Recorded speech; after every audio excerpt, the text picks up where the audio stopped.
नमस्कार दोस्तों, आप सभी का स्वागत है हमारे YouTube channel GS study point पे।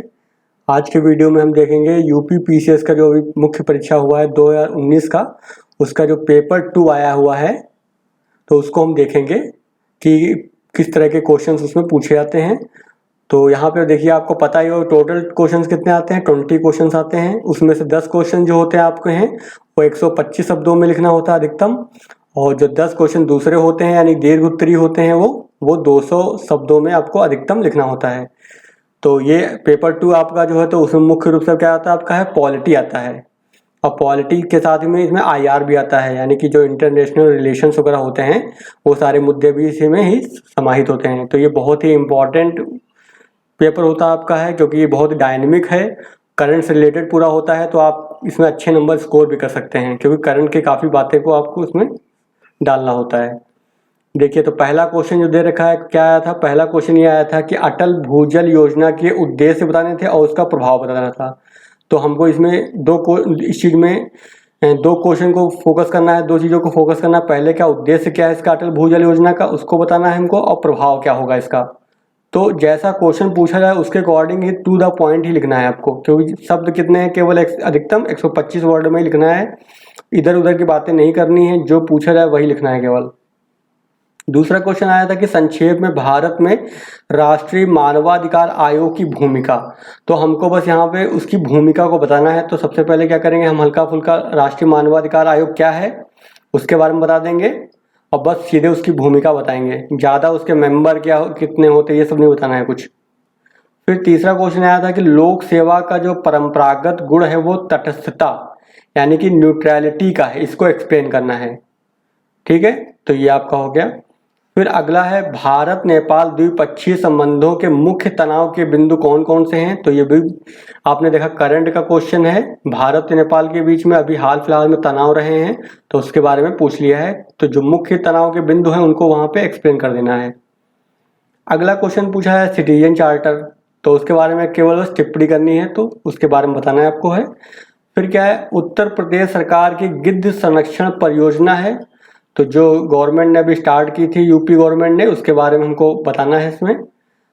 फिर भारतीय लोकतंत्र का जो दर्शन है भारतवर्ष के संविधान की प्रस्तावना में सन्निहित है।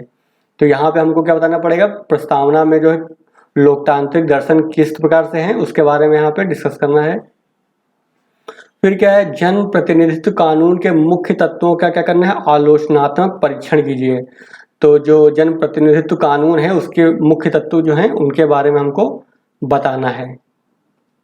फिर आगे देखिए, आगे दे रखा है कि 9वां क्वेश्चन यह आया था कि राज्यों में विधान परिषद के सृजन व उन्मूलन की प्रक्रिया का वर्णन कीजिए कि कैसे होता है। फिर साथ में क्या बताना है, आंध्र प्रदेश की विधानसभा द्वारा राज्य के विधान परिषद को समाप्त करने का जो प्रस्ताव लाने का कारण क्या है। दो क्वेश्चन यहाँ पे पूछे गए हैं। 10वां क्वेश्चन ये पूछा गया है कि जो नागरिकता संशोधन अधिनियम जो आया है 2019 उसके मुख्य प्रावधान क्या है उसके बारे में हमको यहाँ पर डिस्कस करना था। चलिए आगे देख लेते हैं सेक्शन बी में। अब यहाँ पे क्या है, आपको दीर्घ उत्तरीय लॉन्ग आंसर लिखना है, 200 वर्ड की अधिकतम सीमा है। पहला क्वेश्चन ये पूछा गया कि डिजिटल भारत का क्या अर्थ है और इसके विविध स्तंभों एवं चुनौतियों की विवेचना करना। तो हमको यहाँ पे क्या इसका अर्थ बताना है क्या है, और इसके स्तंभ यानी कि किन पर आधारित होगा ये, और चुनौतियों को बताना है। फिर राष्ट्रीय जैव विविधता प्राधिकरण का वर्णन करना है। सुगम में भारत अभियान जो चलाया गया था उसकी भूमिका एवं महत्व की टिप्पणी करनी है। क्या भारत सुरक्षा परिषद के स्थायी सदस्यता का प्रबल दावेदार है, पूछा गया है आपसे है। इसमें आप अपना जो है तार्किक उत्तर देना है आपको, अगर दावेदार है तो क्यों है और नहीं है तो क्यों नहीं है, तो उसके बारे में बताना है। अगला क्वेश्चन कह रहा है जलवायु परिवर्तन का विकासशील देशों पर पड़ने वाले प्रभाव जो है उसकी विवेचना करनी थी यहाँ पर। फिर इसके बाद जो कह रहा है, अगला क्वेश्चन ये आया था 16वां क्वेश्चन ये कह रहा था जो संयुक्त राज्य अमेरिका और ईरान यानी यूएसए और ईरान के मध्य जो हालिया तनाव के कारण क्या है ये पूछा गया है। फिर इस तनाव का भारत के राष्ट्रीय हित हैं उस पर क्या प्रभाव पड़ेगा, भारत को इस परिस्थिति से कैसे निपटना चाहिए इसके बारे में अपना विचार देना है वहाँ पर।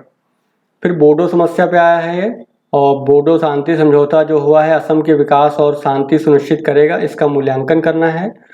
18वां क्वेश्चन कह रहा है आधारभूत ढांचे का सिद्धांत से आप क्या समझते हैं, और भारतीय संविधान के लिए इसके महत्व का क्या करना है, विश्लेषण कीजिए।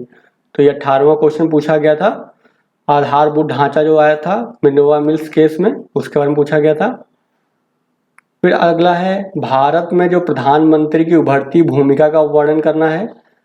फिर 20वां क्या कह रहा है, भारत के संविधान में जीवन का अधिकार की क्या करनी है, समीक्षा करनी है।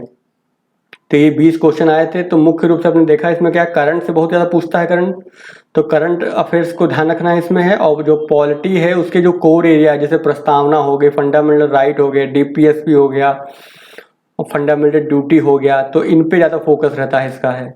और साथ में जो गुड गवर्नेंस के लिए जो होते हैं जैसे आरटीआई हो गया या फिर सिटीजन चार्टरशिप एक्ट हो गया, ये सब चीज़ों को भी अच्छे से वो पूछता है। तो इन सब चीज़ों को आप फोकस करके जो है अपनी आप तैयारी को अच्छा कर सकते हैं। तो चलिए आज का वीडियो हम यहीं पर खत्म करते हैं। और अगर आपको इस पेपर का अगर आपको पीडीएफ चाहिए तो नीचे डिस्क्रिप्शन बॉक्स में टेलीग्राम का लिंक दिया हुआ है, टेलीग्राम को ज्वाइन कर लीजिए, वहाँ पे आपको ये पीडीएफ मिल जाएगी। ठीक है, तो चलते हैं, मिलते हैं नेक्स्ट वीडियो में।